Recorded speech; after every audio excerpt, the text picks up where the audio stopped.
100 centimetre சேர்த்தா 1 metre கிடைக்கும். 10 millimetre சேர்த்தா 1 சென்டிமீட்டர் கிடைக்கும். அப்போ எத்தனை மில்லிமீட்டர் சேர்த்தா 1 மீட்டர் கிடைக்கும்? இல்லைனா எத்தனை மில்லிமீட்டர் சேர்த்தா 5 கிலோமீட்டர் கிடைக்கும்? ரொம்ப கன்ஃபியூஸ் ஆகுது இல்லை?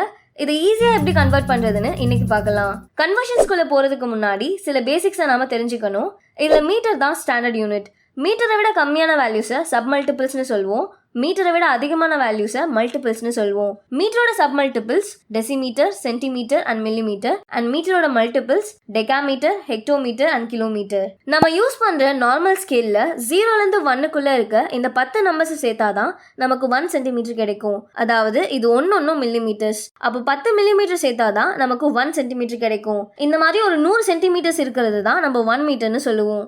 மீட்டர்ஸோட சப்மல்டிபிள்ஸோட வேல்யூஸ்னு பார்த்தோம்னா 1 மீட்டர் கிடைக்கணும்னா 10 டெசிமீட்டர் தேவைப்படும், 100 சென்டிமீட்டர் தேவைப்படும் அண்ட் 1000 மில்லிமீட்டர் தேவைப்படும். இதுவே மல்டிபிள்ஸில் 10 மீட்டர் சேர்த்தாதான் ஒரு டெகாமீட்டர் கிடைக்கும், 100 மீட்டர் சேர்த்தாதான் ஒரு ஹெக்டோமீட்டர் கிடைக்கும் அண்ட் 1000 மீட்டர்ஸ் சேர்த்தாதான் நமக்கு 1 கிலோமீட்டர் கிடைக்கும். இப்போது பெரிய வேல்யூலேருந்து நம்ம சின்ன வேல்யூவாக மாற்ற போகிறோம்னா நம்ம மல்டிப்ளை பண்ணணும். இதுவே சின்ன வேல்யூலேருந்து பெரிய வேல்யூவாக நம்ம மாற்ற போகிறோம்னா அப்போ டிவைட் பண்ணணும்.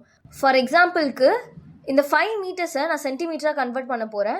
இதில் மீட்டருங்கிறது பெரிய வேல்யூ, சென்டிமீட்டர் சின்ன வேல்யூ. பெரிய வேல்யூலேருந்து சின்ன வேல்யூவாக நம்ம கன்வெர்ட் பண்ணோம்னா அப்போ நம்ம மல்டிப்ளை பண்ணணும். இதை எதால் மல்டிப்ளை பண்ணுவோம்னா நம்ம ஃபார்முலா, அதாவது 1 metres is equals to 100 centimetres. இந்த 100ஆல் தான் நம்ம மல்டிப்ளை பண்ணுவோம். அப்போது 5 × 100 அப்படின்னு பண்ணோம்னா நமக்கு 500 சென்டிமீட்டருங்கிறது ஆன்சராக கிடைக்கும்.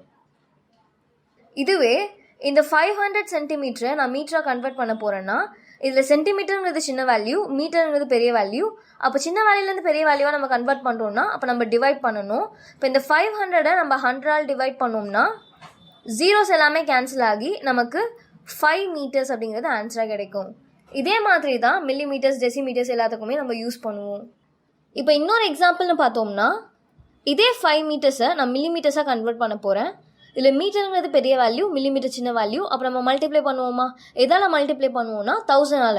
ஏன்னா 1 metre equals to 1000 millimetres. 1000 millimetres சேர்த்தா தான் நமக்கு 1 மீட்டர் கிடைக்கும். அப்போ இந்த 1000ஆல் தான் நம்ம மல்டிப்ளை பண்ண போகிறோம். அப்போ 5 × 1000 அப்படின்னு போட்டோம்னா 5000 மில்லிமீட்டர்ஸ் அப்படிங்கிறது நம்மளுடைய ஆன்சராக கிடைக்கும். இதுவே இந்த 5000 மில்லிமீட்டர்ஸை நான் மீட்டராக கன்வெர்ட் பண்ண போகிறேன்னா மில்லிமீட்டர் சின்ன வேல்யூ, மீட்டர் பெரிய வேல்யூ. அப்போ சின்ன வேல்யூலேருந்து பெரிய வேல்யூவாக கன்வெர்ட் பண்ணணும்னா டிவைட் பண்ணணும். அப்போ இதே 1000ஆல் தான் நான் இந்த 5000 டிவைட் பண்ண போகிறேன். அப்போ 5000 டிவைடட் பை 1000 அப்படின்னா ஜீரோஸ் எல்லாமே நமக்கு கேன்சல் ஆகி நம்ம ஆன்சர் 5 மீட்டர்ஸ் அப்படிங்கிறது கிடைக்கும்.